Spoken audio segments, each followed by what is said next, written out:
মুগ্ধের দুর্ধর্ষ বোলিংয়ে ঢাকাকে মাত্র ৬২ রানেই গড়িয়ে দিয়েই এবার এনসিএল টি-20 অভিষেক আসরের চ্যাম্পিয়ন হল রংপুর।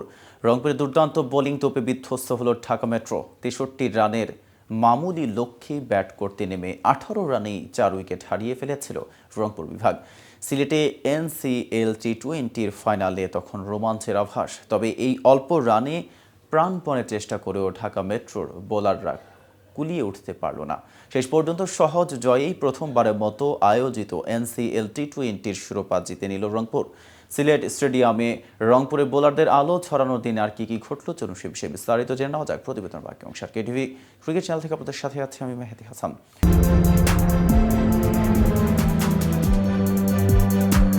মঙ্গলবার সিলেট আন্তর্জাতিক স্টেডিয়ামে এনসিএল টি-20 ফাইনালে ঢাকা মেট্রোকে ৫ উইকেট হারিয়ে চ্যাম্পিয়ন হয়েছে রংপুর বিভাগ।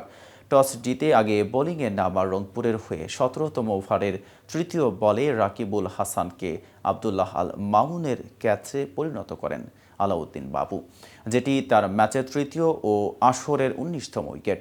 বনে যান আসরের সর্বোচ্চ উইকেট শিকারীও। সেই সঙ্গে শিরোপা লড়াইয়ে মাত্র ৬২ রানে অল আউট হয়ে যায় গ্রুপ পর্বে ৭টির সবকটিতেই জিতে আসা ঢাকা মেট্রো। ছোট্ট লক্ষ্য তারা করতে নেমে জয় খুব একটা সহজে আসেনি রংপুরের। মন্থর শুরুর পর আলিস আল ইসলামের ওভারে আবদুল্লাহ আল মামুনের উইকেট হারায় রংপুর। সেই ওভারেই ২ বল পর নাঈম ইসলামকেও বিদায় করেন এই স্পিনার। রংপুরের রান তখন ১৪। আবু হায়দার রনির করা পরের ওভারের জোড়া উইকেট হারায় রংপুর। ১৮ বলে ৯ রান করা চৌধুরী মোহাম্মদ রেজওয়ানকে এলবিডব্লিউর ফাঁদে ফেলার পর অধিনায়ক আকবর আলী রান আউটে কাটা পড়েন। রানের খাতাও খুলতে পারেনি রংপুর অধিনায়ক। রংপুরের স্কোর দ্বারা ৪ উইকেটে ১৮ রান। পঞ্চম উইকেটের জুটিতে তানবীর হায়দার ও আরিফুল হক ২৪ রান যোগ করে ম্যাচ রংপুরের অনুকূলে নিয়ে আসেন। ১১ বলে ১৪ রান করা আরিফুলকে আউট করে ফের ম্যাচের রোমাঞ্চ নিয়ে আসেন রাকিবুল। ৫ উইকেট হাতে নিয়ে তখন রংপুরের দরকার ২১ রান। কিন্তু ষষ্ঠ উইকেটের জুটিতে তানভীরকে নিয়ে বাকি কাজটুকু নির্বিঘ্নে সারেন এনামুল হক আনাম। ৯ বলে ১৪ রানে অপরাজিত থাকেন আনাম। তানভীর ২০ বলে ৮ রানে অপরাজিত থাকেন। ৫২ বল হাতে রেখেই জয় পায় রংপুর।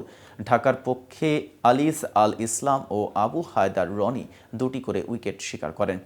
এর আগে টস হেরে ব্যাট করতে নামা ঢাকা মেট্রো আলাউদ্দিন বাবু ও মুকিদুল ইসলাম মুগ্ধের বোলিং তোপে মাত্র ৬২ রানে গুটিয়ে যায়।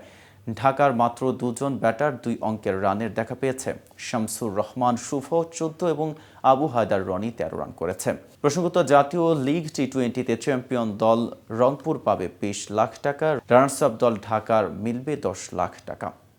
তো ভিউয়ার্স, ভিডিওটি সম্পর্কে আপনাদের কোনো মতামত থাকলে জানাতে পারেন কমেন্ট বক্সের। সাথে নিয়মিত ক্রিকেট আপডেট পেতে কেটিভি ক্রিকেটের সাথেই থাকুন।